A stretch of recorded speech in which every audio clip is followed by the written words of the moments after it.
Hey, this is Danavan Hylton. Not only wishing you a prosperous day, but congratulating you in advance for your success. And so, it's very important before we get into this particular conversation. It's very important, as best we can, to be mindful of the words that come out of our mouth. And I say that to say because one, if anyone knows my story, and especially coming to Tennessee, you know that I have been hustling since the moment I stepped into this state. Came to Tennessee, again, with nothing from California other than a girlfriend and a few dollars in my pocket. This girlfriend is now my wife, and I find myself in a position, with all due respect, and I say this with humility, of influence in regards to running a growing, but yet border-to-border, self-sustaining sales and marketing firm here in Nashville. See the bag back there, Hylton Elite Marketing Agency. And this particular organization that I run, along with my wife Malika, focuses on transforming low-income, diverse communities. And I've been able to focus on that area as far as transforming low-income, diverse communities, because when I first came to Tennessee, that's the area that I was placed in by the higher powers, if you will, into lower-income, diverse communities. Start off on government assistance, from food stamps to public housing to insurance. As soon as I came to Tennessee, 2 weeks later, found out my first son was on the way. Barely had money to even wipe my own behind, yet alone the woman that I conceived this child with, to include how am I going to take care of this child. And here I am 12 years later. My oldest son is 10. We've been fortunate to have two additional boys that are twins. And again, running a business where I've been able to identify what I'm good at, what I like to do, what people need, and what people are willing to pay me for. And I was able to start this organization because as I started off in Tennessee working as a janitor with no college degree, I've been able to, I was volunteering my time, literally, for nonprofit organizations because I've always had a servant leadership heart. So, while I was working paycheck to paycheck, I also wanted to make sure, as best I could, I was able to give back to my community, not because it was something I needed to do, but it was something I liked to do, I enjoyed. And I was able to build relationships. And from there, I was fortunate enough to see, where the challenges were in these communities. And through the natural skills I was blessed with, able to use those skills as best I could to create strategic partnerships with the private sector, to the point where I was able to land some really much needed jobs in the corporate world, if you will, to the point where I was able to save some money up and start this business. And at first, when I started this business, no business model, didn't know what the heck I was doing. Every 2 days, my 30-second elevator pitch changed. And but it got to a point where I was able to create my own opinion, be more confident in myself. And now, people are calling me, and I'm not there yet, but people are calling me to say, hey, Donovan, we need these services to penetrate or to develop our brand in this community. So I think it's very important to keep those things in mind as far as my story and how I've been able to speak on this thing, especially as I dabble in government, business, and community relations, again, for the public and private sector and the volunteer sector. So with that being said, huge mover and shaker here in Nashville, Tennessee overall, by the name of Charlene Oliver. She is the Director of Community Engagement for the U.S. Congressman or U.S. House of Representative Jim Cooper, which is District 5 on the federal level for the state of Tennessee. And she's also the co-founder of the Equity Alliance, which is this outstanding nonprofit organization designed to make sure that young folks, I take it as young folks, are involved in the political process or in civics. And civics is pretty much basically an individual overstanding their rights and duties as a citizen. And citizen can be taken in so many words because citizen, to some degree, has a negative connotation. Some people see citizens as slaves, sheep, if you will.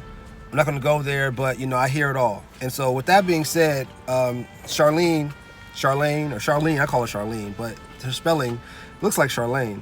But that's my girl, known her for a few years. And when I say Charlene, I got to shout out Tequila Johnson.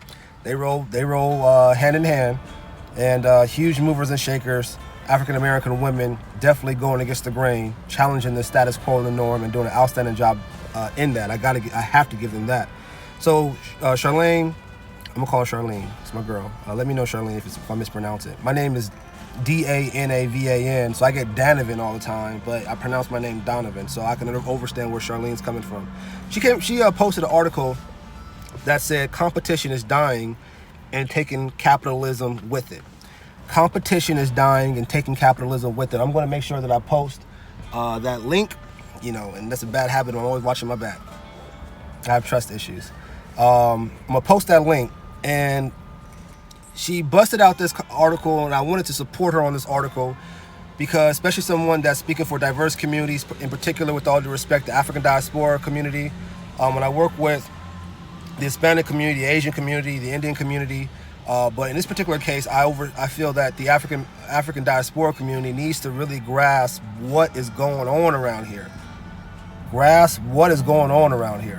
And so, for example, competition is dying and capitalism is with this. So I'm going to read some notes that I took because I want to make sure that I'm speaking with a smooth flow as best I can and share my thoughts. So competition is dying. Get the Hylton lead in there one more time. Competition is dying. It says here, some of these things are from the article, and some of these things I'm reading is from me breaking it down, the article. Competition is the essence of capitalism, yet it is dying. Competition is the essence of capitalism, yet it is dying. So first of all, you got to understand what competition is. More so, you got to understand what capitalism is. Capitalism is a agreed upon system that truly affects the culture and society of where that geographical location of people agreed upon to run their day-to-day life, if that makes sense.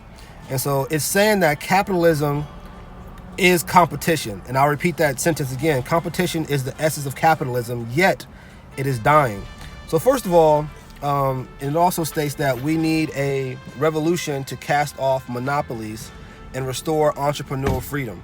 So the article competition is dying and taking capitalism with it is basically saying, this article is saying we need a revolution to cast off monopolies and restore entrepreneurial freedom.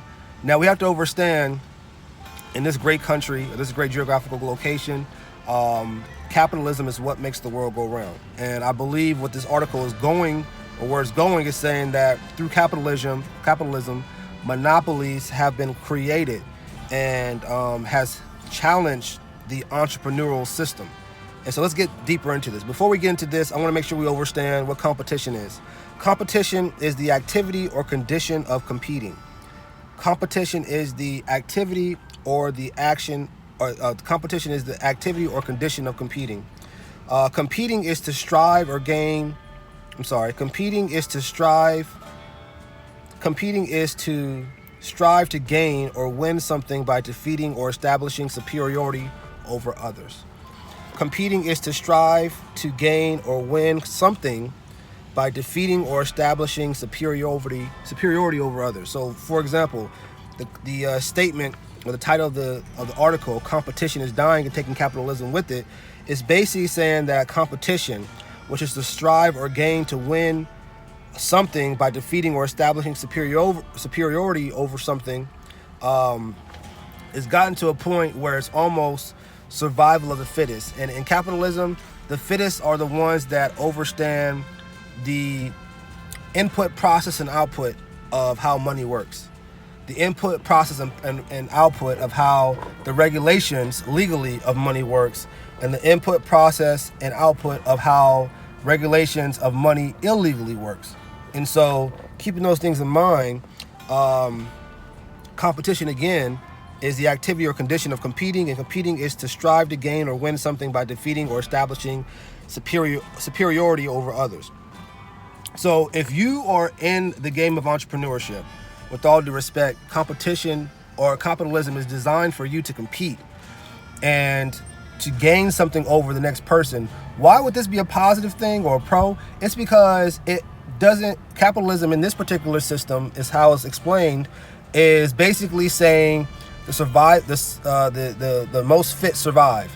And that's a pro because if you look at it from a personal relationship standpoint, especially when you look at women, and most women, a lot of women, have a history, even in their current relationship, of having friends or are messing with somebody else. Let's just keep it real, and the reason why is because a lot of times women are looking for masculinity, and their partner may become complacent, and the first way they become complacent is by physically becoming complacent and letting their body go. Maybe when the male met the woman, they were in their best fit shape and doing these things, and the woman appreciated that and liked that. So that's why physically off the eye, they felt this is a masculine person.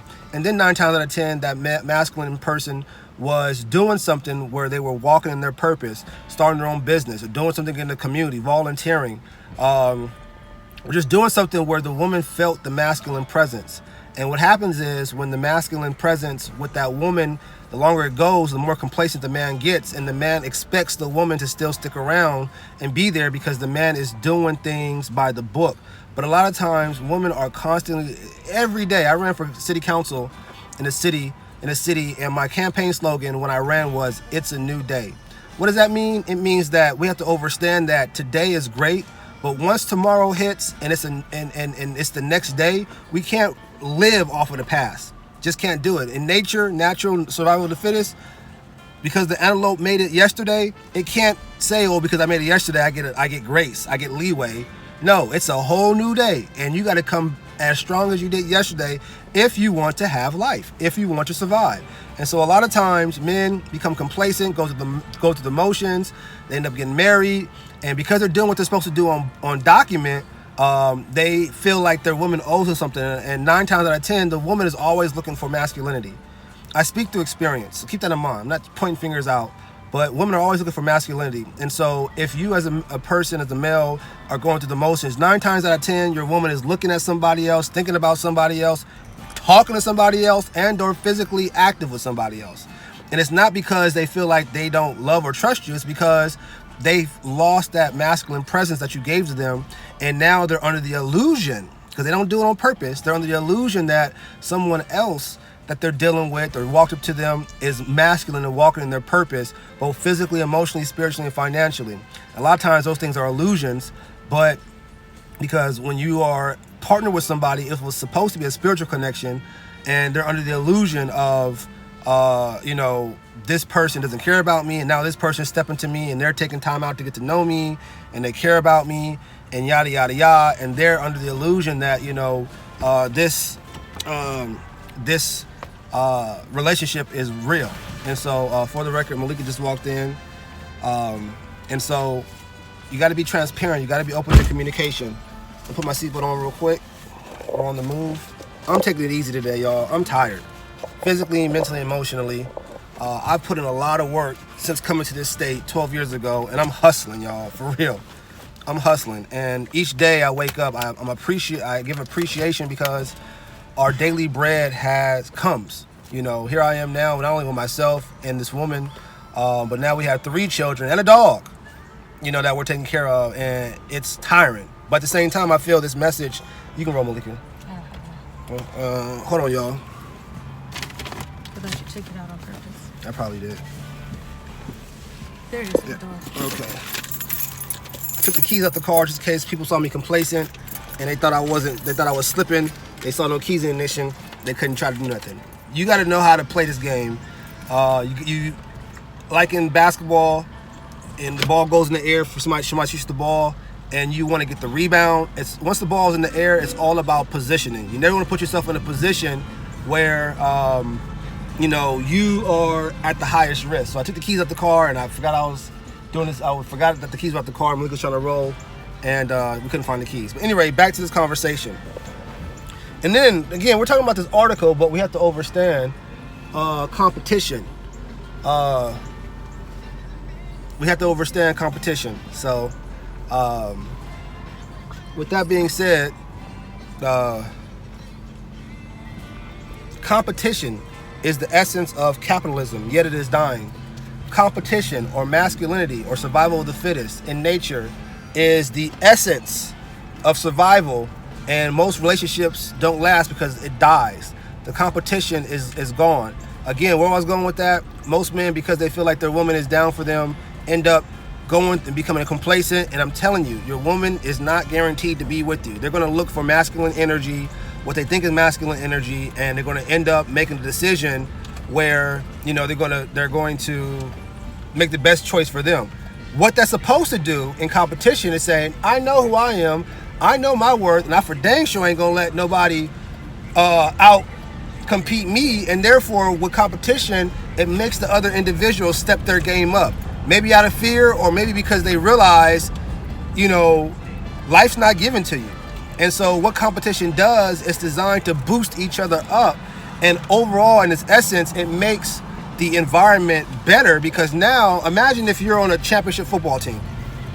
The reason why the team won the championship is because, not because they beat the other team, but because during practice, which is really the game, because of practice, the practice is so competitive that, you know, that's the real football game, you know. So when they get to the football game and they play the other team, because it's so competitive on the team that you're on, just to play, just to start, it basically, by the time you get to the game, it's easy money. There is no stop sign. Maybe I could be wrong, but maybe it was. So that's what competition in its positive and pro is supposed to do. So moving on to this article, it's saying competition is the essence of capitalism, yet it is dying. So we know now that competing is to strive to gain or win something by defeating or establishing superiority over others. What is a monopoly? I'm not going to get into the details of what that definition is. I'm going to challenge you to figure it out. But I will say, if you're familiar with the game of Monopoly, the definition of the game of Monopoly is it's the fast-dealing property trading game where players buy, sell, dream, and scheme their way to riches and wealth. I'll repeat that one more time. The game of Monopoly, the game that we play, is the fast-dealing property trading game where the players buy, sell, dream, and scheme their way to riches and wealth. Why is riches and wealth so important? Because in the capitalistic society, it's the dollar that pays our day-to-day survival tools and survival necessities. You got to have a roof over your head. You got to have utilities. Excuse me for spitting if you saw that. You got to have utilities over your roof. You got to have clothes. You got to have transportation. You got to have gas. You have to have disposable income. These are the things that allow us in a capitalistic industrial society to be able to survive and have the best life possible. And at the same time, it's been scientifically proven that with capitalism, especially for males, it also brings mental health. So capitalism is so important in this industrial society because it brings mental health, because we're able to take care of our day-to-day. And that's why we have a lot of individuals, because they're still learning to walk in their faith, put works and things outside of faith, because when you keep it real on a natural standpoint, which is the basic essence of life, people got to do what they got to do to survive, and they can't take faith for granted. Like me, I have trust issues. I didn't care about no faith. I didn't want to hear no faith. Faith was cool, but at the end of the day, I know right here and now, if I slap myself, it hurts. If I go through the motions, it hurts, and therefore I didn't want to feel pain, so I'm going to do what I need to do to survive. And unfortunately, that's the mentality that we have, because it's a reality. If you don't have the money and all that, people won't care about you. They drive past you. They got signs saying, I need food, I need help. They'll drive right past you. You're living in tent cities. You're living under a bridge. So it's evident, no matter what we say, no matter how we want to cry and pray to the Lord at church, at the end of the day, it's the real deal out here. And I can see why young folks, especially people of color, don't take survival and faith for granted, because nobody cares. Let's be real about it. Nobody cares. Because if we did, the church would be the #1 supporter of what's going on around here. And let's not go there. So with that being said, capitalism is a survival system. And once you know how to survive in capitalism, you're able to create monopolies, which are basically schemes to buy, sell, and scheme to create wealth. And so with those things in mind, you can't get mad at anybody, especially if you know how to work the regulations, both from a political sector, from a private sector, and when you get to it, from a volunteer sector, to make sure that you can come out on top. I can't knock nobody for creating a monopoly, because what they are ensuring is the survival of themselves and or their loved ones. Their loved ones could be their family or the people that help them get to where they are, their business associates. But where do you say, I have enough and give back? then you get into a question of greed, which is a very low vibrational frequency. But at the same time, nothing's guaranteed, so I'd rather have too much than too little. If you look at the male fallacies, people get ridiculed for having too little and not too much. Let's be real. So let's keep it 100 around here. I've been through some situations roughly in my life lately where I've been able to see the true essence of people, and now I'm not holding my breath. I'm through with those days. I tried to be political. When I first met a lot of my clients a few years ago, they said, Dom, you don't have an opinion. That's because I wasn't trying to rock the boat. But I'm realizing if you don't rock the boat, then the people will not learn. The people will not grow, to include myself. The boat was rocking. Even Jesus was like, oh, you a little faith. And Jesus had to put in some work to show the people it was cool. So with that being said, let's move on. So now we know what competition is. Now we know what capitalism is. We know what monopolies are. So here are some examples of monopolies.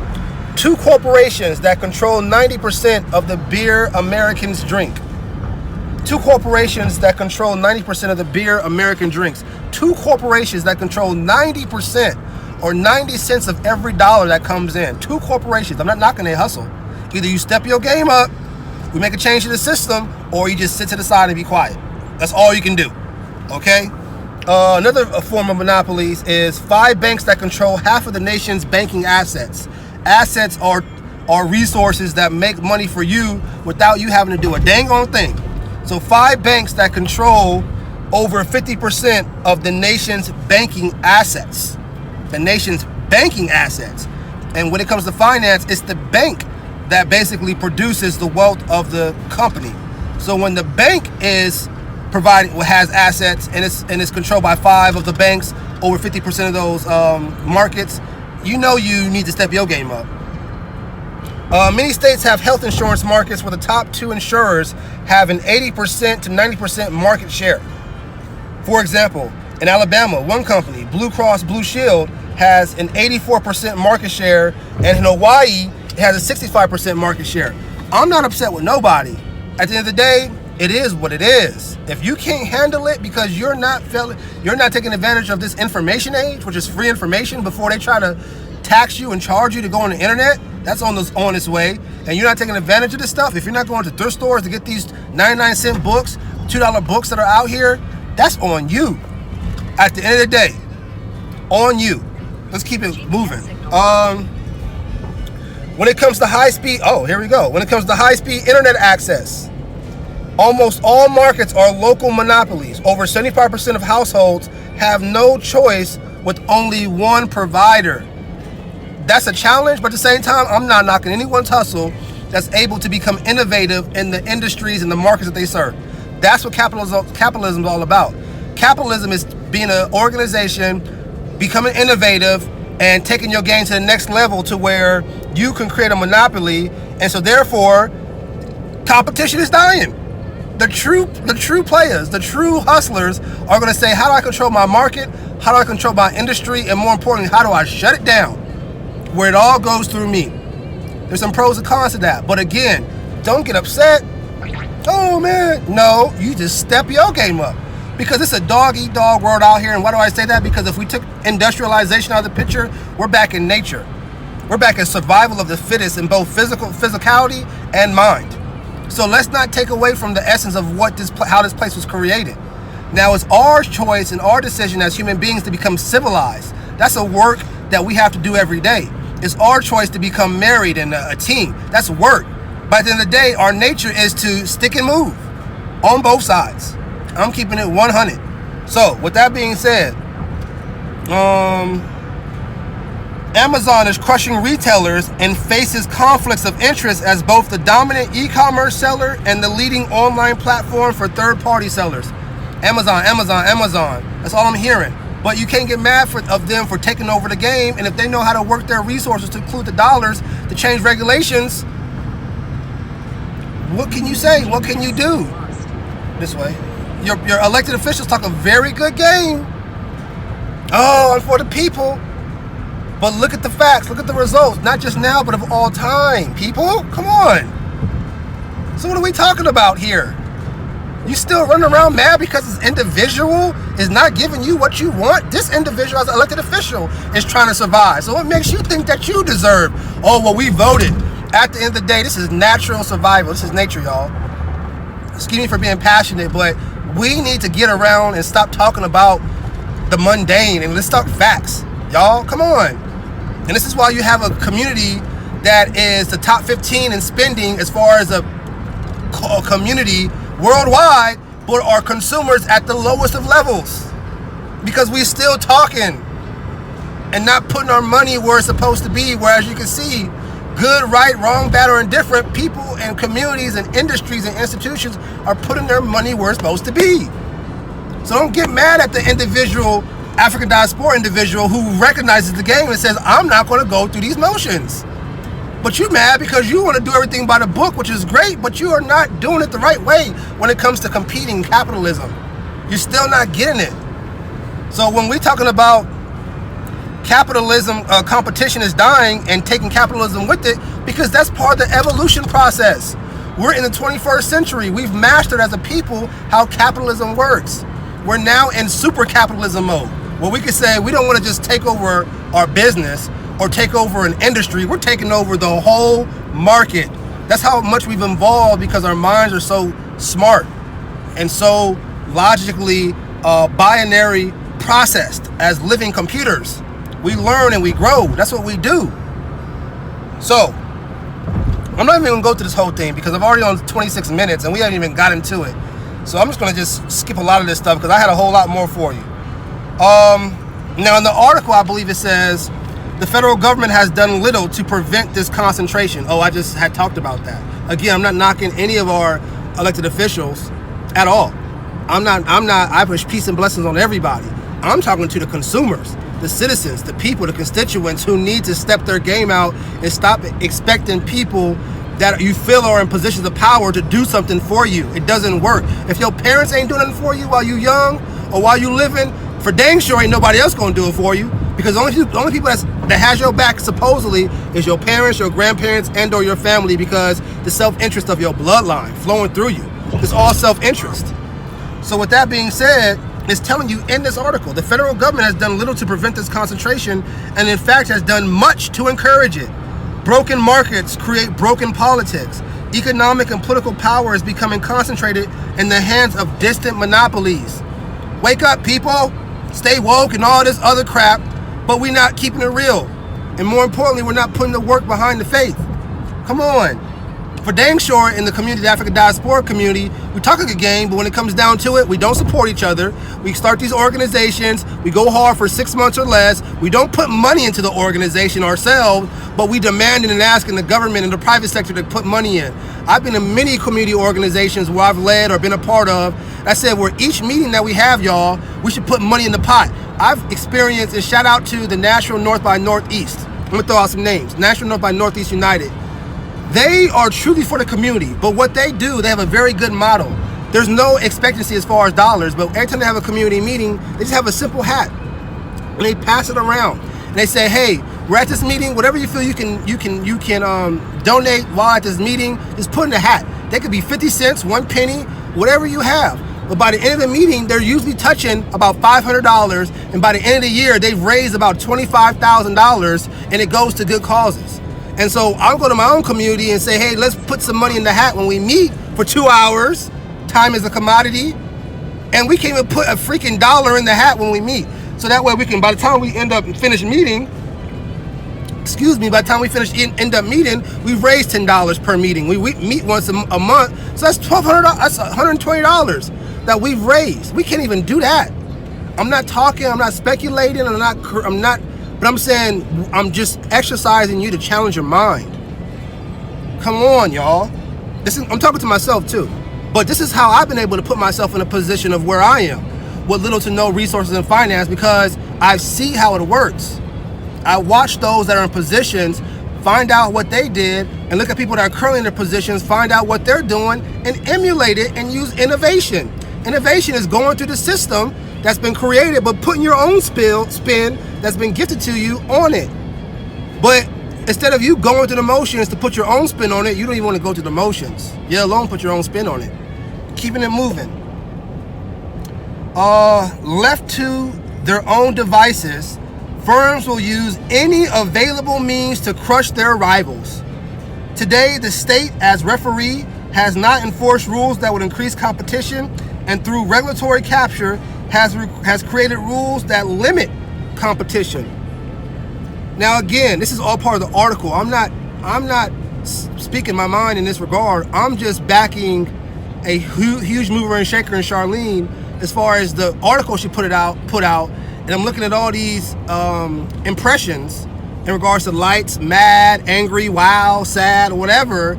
But because she put it out there, I want to have her back on this and give people a greater understanding of what this article is about and why it was put out, because it's telling you in love. It's not even a complaint article. It's telling you, as we move forward in this 21st century and going into the 22nd century, that the traditional way of doing business, the traditional way of how industries are developed, the traditional ways of how market is developed is gone, because we as human beings are so sharp and so bright that we've bypassed that. We've evolved past that, and now we're in a particular position in capitalism where you're taking over the whole game, to where now the game is controlled by a select few. It's not designed for you to be fearful. It's not designed for you to be complaining, but it's designed to let you know that when you start your business, you got to come in with the mindset of taking over the whole game. When you get in your relationship or your marriage, you got to come into the mindset of taking over the whole game. How can I become the husband and the person that my wife want to cheat on? How can I become the wife and the mistress? You can't just be the wife anymore. You just can't be the husband anymore. You got to be the whole package, because as a people, we have evolved and grown. I have so much more that we're going to get into, but because we're touching 30 minutes, I don't want to bore you. I'm just challenging your mind to take what we're doing to the next level. And unfortunately, the public and the private sector know these things. The volunteer sector, the higher ones, know these things. But as a people, as a traditional constituent body, you don't know these things. It's because you choose not to know these things, because the information is out there. The information is out there because Charlene threw it out there for you. But we still don't take time to do our research and our development, our R&D. So I'm going to help you do it. Step your game up. If you have any questions or concerns, or you feel like this video that I created was absolutely false, leave a comment. Leave your thoughts. I've been through on Facebook, social media. I've seen the horrible of people. I've seen it already, so I'm prepared for anything now. I've seen people take information from social media and from third parties, and without doing their research, have castrated their friends, people that they grew up with, the people that they've known or worked with, and castrated them. I've seen it because I went through it. And so now, screw it. Screw it. I keep looking at that Hylton Leap bag because I'm in amazement, like, wow,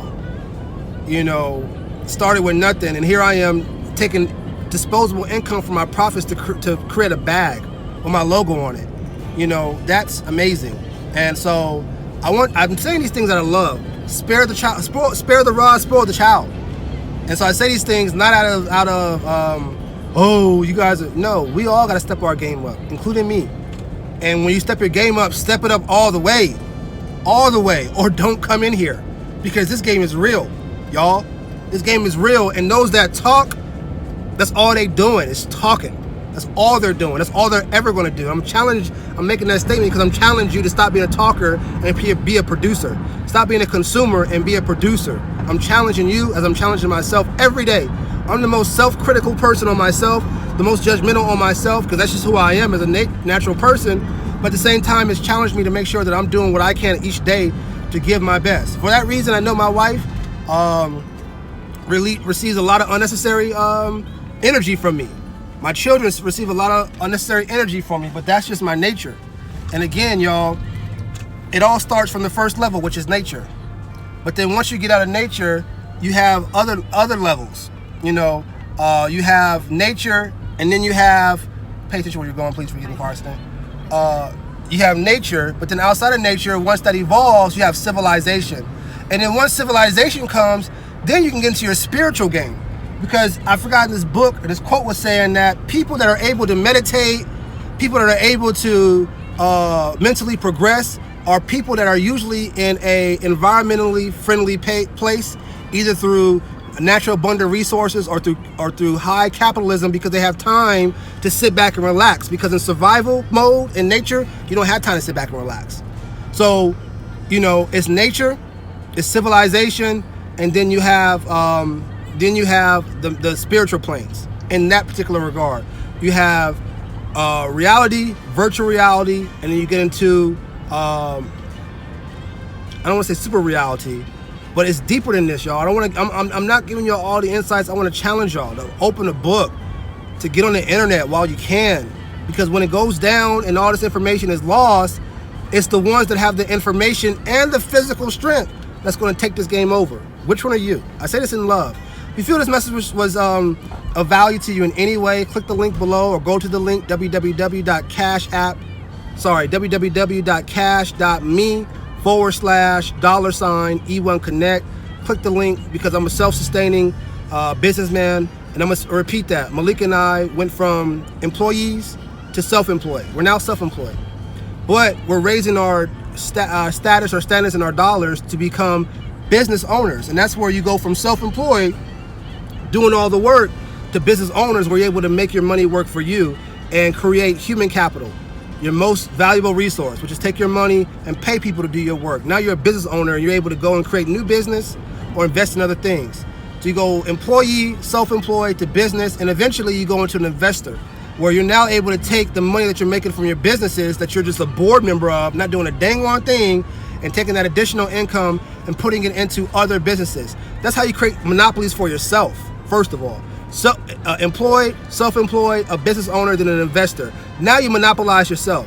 And then once you get around people that are like-minded, then you monopolize with those other like-minded individuals. And that's all these monopolies are, is people that have pulled themselves up from the bootstraps. Most people that are millionaires, billionaires, don't have a college degree, didn't graduate from high school, but then you want to give them a hard time because they learned the game. But you went to college, you have a degree, and you're going through the motions expecting that, oh, this is what's supposed to happen. Get out of that mindset. It doesn't work anymore. This is not the 50s. It's not the 60s. With all due respect. You don't have to have a college degree, and I'm advocating to get one. Don't bust my head on that. But you don't have to have a college degree to make money these days. I'm talking about legally. One of my primary mentors and clients said, Danavan, as business owners and wealthy business owners, as you can see, traditionally, we don't get into a legal business because there's no money in it. There's no money in it. True business owners are people that are able to stick within the regulations and make money. That's true business owners. That's true investors. Because if that were the case, then we as real wealthy people will be doing it. Now, it's good side money, but at the same time, there's no true money in it. So people that are hustling, they do what they gotta do to survive. That's one thing. But if you're making a career out of it without an extra strategy, then now you really are taking the easy way out. Taking the easy way out. But if you feel like you can step your game up and compete at the highest level, first become self-employed. First become employed. Get some work experience. Save your money up. Then become self-employed. Start your own consulting business. Then save your money up. Start hiring people, even if it's subcontractor, work part-time. Save your money up to where you can hire them full-time. And eventually, as your money is working for you through your business, you're able to become an investor, and then you're putting money in other places. And then you're going to meet other investors that went through that same process and say, hey, let's work together because it's power in numbers. Then you look up and then you're the monopoly. Not because you tried to be, because that's what competition is. Competition goes from self-employed to business to investor to working with other investors. Because if those investors aren't working with each other, then they're competing. They're like, I ain't got time. I don't have time for all that. Danavan Hylton, click the Cash App. I thank you in advance for what you felt this message was worth of monetary value to you. www.e1connect.com, Hylton Lee Marketing Agency, your full-service sales and marketing firm, dedicated ultimately to transforming low-income communities by helping the public, private, and volunteer sectors increase their customer base and increase their community presence in diverse communities through a number of ways. We help employers find local residents. We help real estate developers get community buy-in. We help local businesses increase their traffic to their office. And we also help African diaspora countries connect to thriving states in the U.S. to increase their GDP. It's not because we want to, because this is how the game works. www.e1connect.com. Danavan Hylton, wish you the best. Always remember, we're more than just marketing. Peace.